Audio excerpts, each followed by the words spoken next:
London Kills is a new sort of lunchtime TV series that was shown the other week on BBC One. It's now available on iPlayer. I watched this because I've been off work and just wanted to put something on while I was recuperating from being unwell. It is a sort of gritty crime drama. Each episode's an hour long or so, and it centres around an elite unit of police working in London. They're tracking down murderers. It feels like it wants to be Luther. You've got Hugo Spear as the main policeman whose wife has gone missing, and on the sort of overarching storyline is that they're looking for clues into his wife's disappearance, and you're not meant to be sure if he's actually involved in it or not.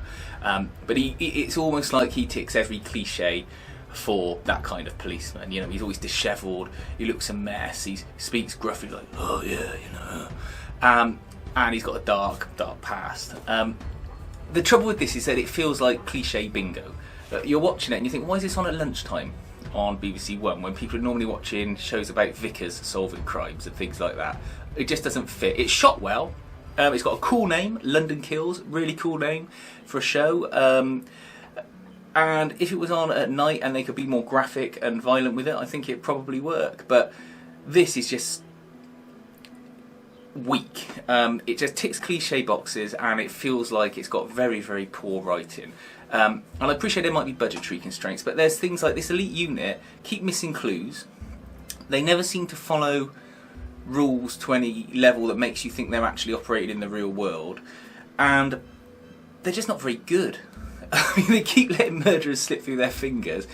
All the crimes seem to get solved at the last minute through some sort of wonderful discovery they make. There's no sort of logic to anything, and then even the writers don't seem to follow proper police procedure. And I know, alright, you don't want to get too bogged down in it, but they're pulling in people and interviewing them like murders, and they haven't even got sort of an extra to sit next to the person they're interviewing to pretend to be their solicitor. Even if their solicitor says nothing, you just need it in there because you're watching it going, well, this looks like it's filmed in an empty office block as a set that they've just literally stuck a desk in the corner of, and they just gone, right then, we can't even afford a non-speaking extra to sit next to someone. You think they just bung someone on the crew a couple of quid to just sit there and pretend to be a solicitor. And when you're looking at it and picking holes in it like that, you realise it's just not written very well because you're not involved in the story. It's a real shame because, like I say, it had a good premise, it's well shot, it's done in this sort of washed out, gritty style, and you think, oh yeah, I quite like the look of this, which is why I watched it, and I kept thinking it would get better over the 5 odd episodes that it's on for. I only watched it because I thought to the end, because I thought there'd be some conclusion to this policeman's storyline. Spoilers, there isn't.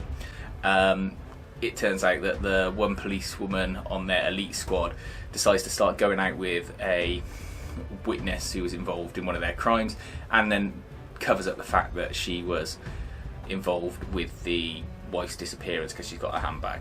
I mean, the fact that no one else checked this CCTV footage that she was reviewing in order to check if this girl was involved or not just seems really, really sloppy.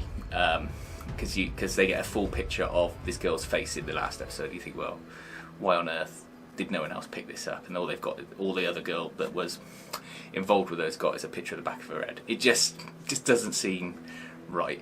So London Kills, look, not worth watching at all unless you are really a big fan of Hugo Spear or you're just dying for English crime dramas at the moment, which I don't think you are because there's lots on. I'd rather watch Wild Bill, which is a bit softer, but ultimately at least it's got better characters in it.